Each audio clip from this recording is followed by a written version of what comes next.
My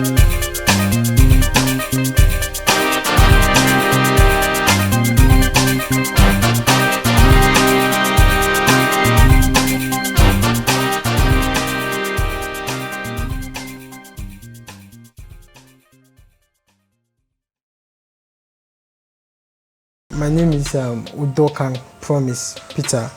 I am a visual artist and I create works to look very detailed. Like when you look at them at first sight, what you think is this a photograph? You know, but when you come close to look at it, you see they are paintings.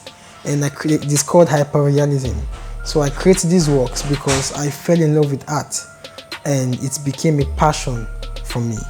You know, it helped me communicate, express, develop myself, and it has been a part of me, and I'm still bringing out great works for me.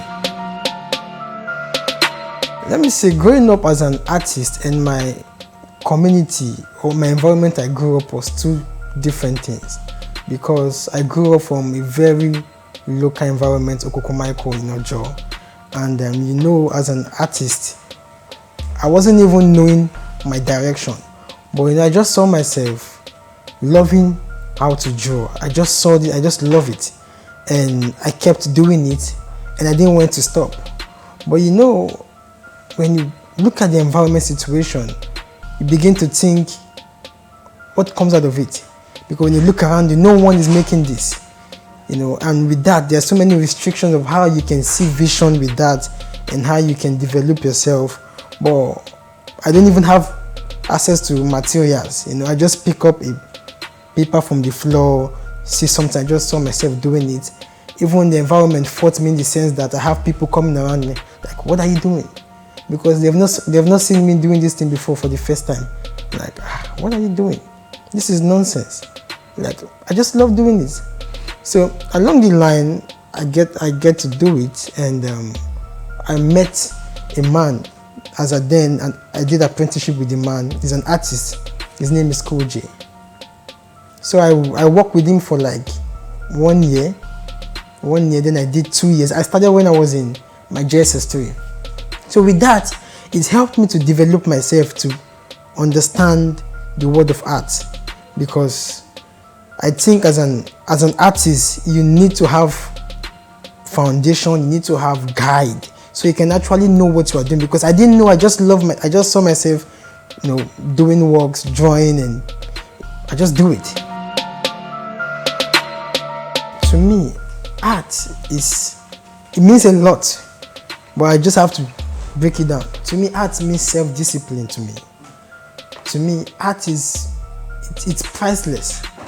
It's something I can relate with. I pour out my emotions. That is why when you look at my work, you can see what I try to depict is the happening of moods and people around me.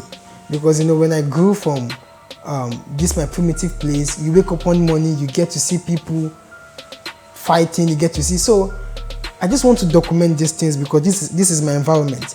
And as an artist, you need to tell a story. You need to portray, you need to show a situation. So I tend to document. So art to me is life.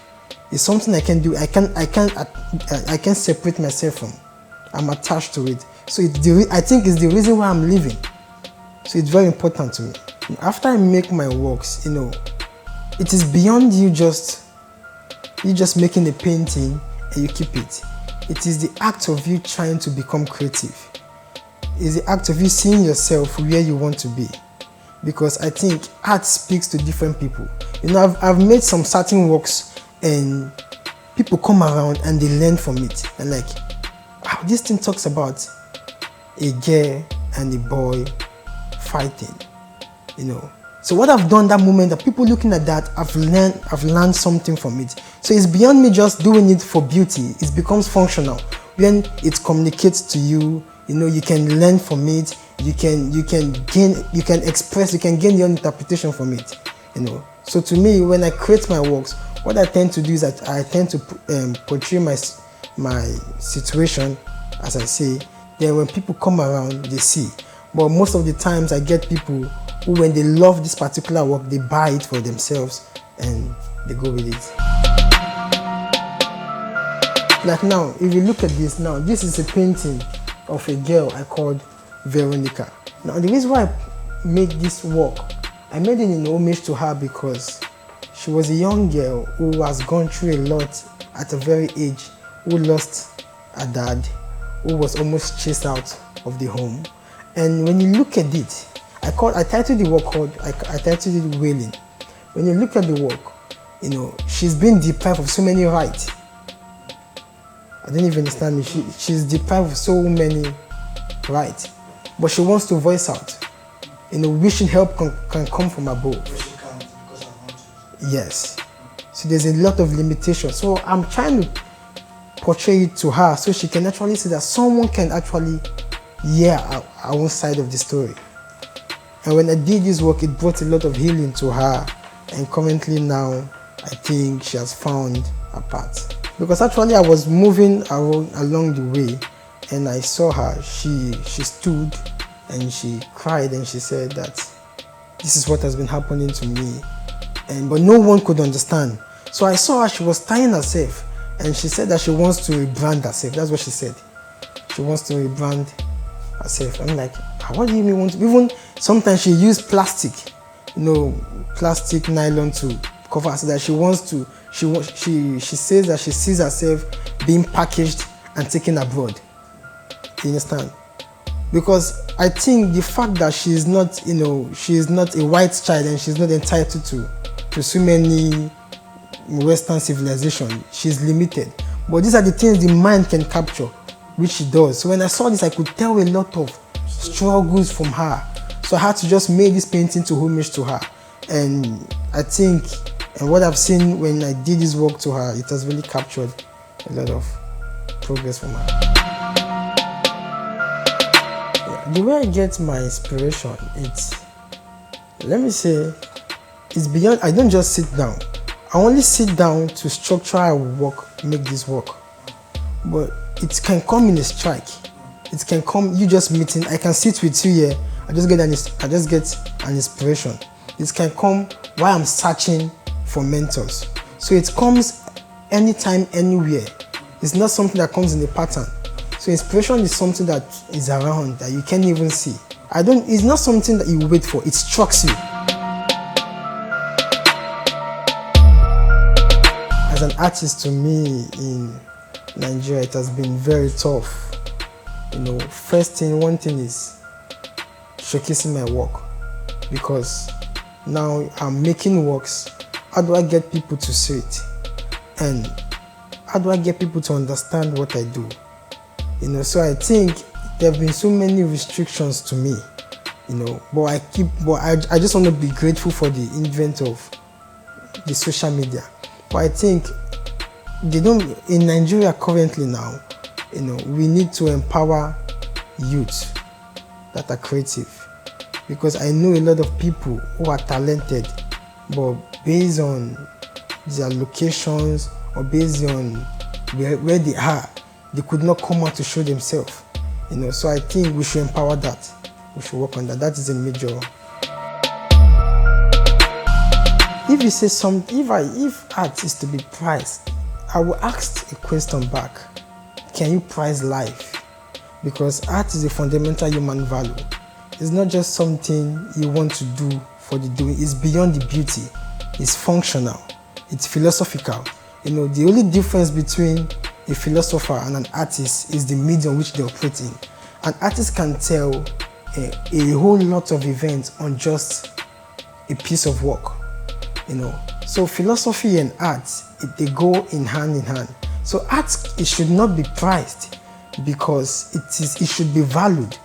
I don't know if you understand me, because it's a fundamental. It is what made you who you are. It is what defined you. Just when you look at your culture, your background, your dressing, your style, this is what you are born into. This is what you are bred into. So you don't have to prize it. When you prize it, you tend to devalue that. I've done a lot of exhibitions, group exhibitions, just one solo exhibition, but I'm still currently working on making more exhibitions. I can't say that out now, but when that's close, I will definitely This is a painting I made to homage to a woman. You know, a woman, of course she's beautiful, you can see it here, but a woman who has a lot of scar to tell, who have a lot of story, a woman who has gone through a lot. You know, when you look at the African structure, women tend to have much deeper stories to tell. So when I met this woman, you know, from experience, she can tell me a lot of things she has gone through. So I didn't know how to put all these things down than just to make a painting in reference to her. Though she's beautiful, but you can tell of her scar. You know, she's gazing, she's fashionable, she's a mother. So there are so many things there are so many qualities that she has, and which she can actually become a mentor, a role model to other women, because a woman who has a lot of experience can actually guide other people. So actually this painting is made in homage to her, because what she said to me was, she made a statement to me and said, "Make my painting now. Shame I never reached to train people." That was what she said. So when I looked at that, I had to make the work in reference to her. That's why I made this painting. And actually I captured it in hyperrealism, so it can look very detailed, because I love when things look very detailed. This works actually oil on canvas, but hyperrealism.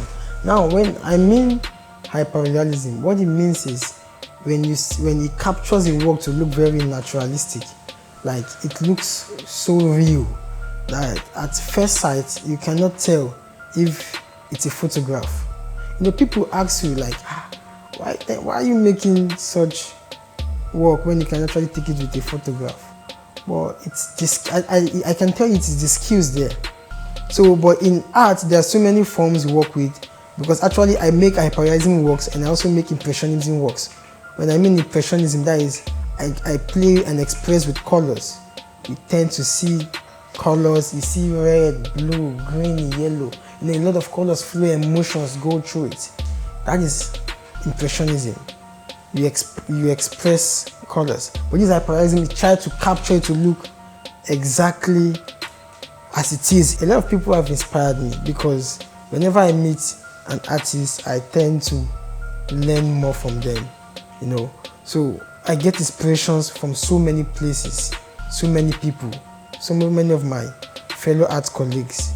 But in terms of my own structure, I have people who have guided me. These are people like, as I mentioned, like George Edozie. You know, I studied the works of Michelangelo. I studied the works of Cool J. You know, it's an artist also. You know, even I worked in the gallery. So with that, it exposed me to so many artists and their styles. So with that, I used that to guide myself, to find my path.